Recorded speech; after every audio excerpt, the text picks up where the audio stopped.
Karibu kwenye Voice of Zanzibar. Sauti ya maarifa. Sauti ya mabadiliko. Katika Voice of Zanzibar utapata habari mbalimbali na maarifa yanayogusa jamii, teknolojia na ubunifu wa kisasa, biashara, uchumi na fursa za mafanikio na hazina ya Afrika hususan. Kama wewe ni kijana mwenye ndoto kubwa, kama unatamani kuona Afrika inapaa juu na kama unapenda kujifunza kitu kipya kila siku, basi hii ndiyo sehemu yako. Bonyeza subscribe na washa alama ya kengele na uwe sehemu ya harakati za mabadiliko. Karibu sana kwenye Voice of Zanzibar. Utangulizi. Je, unajua kampuni kubwa ya kompyuta duniani ilianzia kwenye gereji ndogo? Ndiyo, mwaka 1939 Bill Hewlett na Dave Packard walianza safari yao huko California.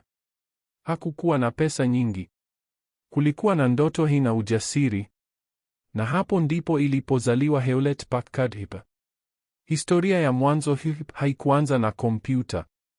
Ilianza kwa kutengeneza vifaa vya kielektroniki. Lakini mwaka 1966 walitoa kompyuta yao ya kwanza ya biashara. Huu ulikuwa mwanzo wa mapinduzi ulipoanza. Mapinduzi ya PT mnamo miaka ya 2002 ilipiga hatua kubwa, ilinunua kampuni ya Compaq na hii iliifanya kuwa moja ya wazalishaji wakubwa wa kompyuta duniani. Kuanzia sehemu mbalimbali kama vile mashuleni, ofisini na hadi nyumbani. Ikawa sehemu ya maisha ya watu kwa matumizi mbalimbali.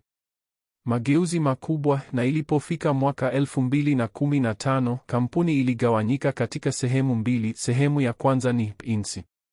na sehemu ya pili ni Hewlett Packard Enterprise, ambapo sehemu moja kati ya hizo iliendelea na kutengeneza laptops na printer na sehemu ya pili ikaangazia kutengeneza seva na biashara kubwa kwa lengo la kukua kwa kasi zaidi. Pia leo ipo kwenye gaming kupitia Omen laptop nyepesi zenye teknolojia rafiki kwa mazingira. Kutoka gereji ndogo hadi kuwa brand ya kimataifa. Katika makala hii unapata kujifunza kuwa kuanza na kidogo ni bora zaidi kuliko kuendelea kusubiri makubwa. Asante sana kwa kuangalia Voice of Zanzibar. Kama umejifunza kitu kipya leo, kama umehamasika na kama umeona dhamani ya maarifa haya, basi usiishie hapa. Katika Voice of Zanzibar tunaamini kuwa maarifa ni nguvu, umoja ni mafanikio na kila Mtanzania ana uwezo wa kubadilisha maisha yake. Kumbuka, Tanzania na Afrika kwa ujumla ni zaidi ya ramani kwenye dunia, ni taifa na bara la vipaji, ni taifa na bara la fursa, ni taifa na bara la watu wenye ndoto kubwa.